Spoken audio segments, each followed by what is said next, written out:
The Roto-Brush is new to After Effects CS5, and it's going to be the best friend of all you guys out there whose job it is to rotoscope things. And for those of you who are brand new to After Effects, rotoscoping is when someone takes some of the masking tools, like a pen tool for example, and they have to carefully, frame by frame, remove things. For example, an actor is in the scene and there's a boom mic hanging over here, or someone's hand or their head is sticking over here. You want to remove that so the director and the film crew and everybody don't have to spend millions of dollars reshooting a scene just because someone couldn't move their big head out of the shot. So you just have to painstakingly remove it.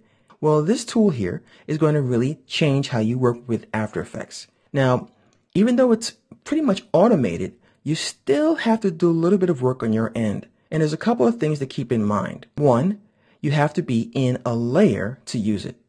As you can see here, I have it pressed in, and when I move my mouse in the comp, I don't see the tool. So what I have to do is double click on my source and open it in its own layer. And you'll know now because your tool shows up. I'll go back to the composition, not there. I'll go back to the layer and the tool shows up. The second thing you have to be aware of is for the best results for this tool, make sure you're at 100%. So I'm going to go to my magnification and I'm going to go to 100%. If I need more room, I can always move some of these panels out of the way like so. The next thing you have to do is you have to bring your mouse into position and of course see how it compares to the footage that you're trying to roto. For example, if you want to resize your brush, hold down Command or Control and then drag your mouse left or right on your desk or your Wacom tablet and you can change the size of the brush. Now this size is way too big to, of course, paint over Godzilla. So I'm going to reduce the size of the brush until it looks like it's about the right size. Now the way the tool works is it allows me to very sloppily go like this, and look what happens.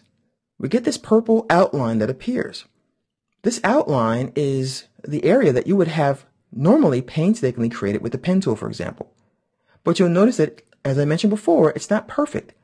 What it does is it looks for contrast, and it looks for things that aren't the same. And it tries to automatically trace things. So if you're not getting an accurate first attempt, you can undo it and resize your brush a little bit and try again. So I'm going to go ahead and resize my brush and give it a little help.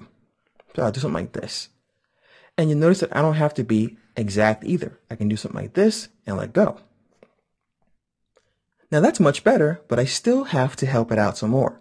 So I'm going to click and grab this claw and this one. And you notice that it's grabbing too much. So how do we get rid of that? Well, in this case, we have to hold down the Alt or Option key, and then we get a red cursor, and we can click and drag out the portions we don't want, like so. So as I said before, it's a revolutionary tool, but you still have to have the human element, your own eye and expertise to get the tool to work the way you want it to work. So as you can see here in Godzilla's little tail fins here, or back fins, there's too much, and I'll go ahead and once again get rid of those guys and add more. And I have to finesse it. And I kind of like that because computers are great, but we still have to put our own eye into a lot of things.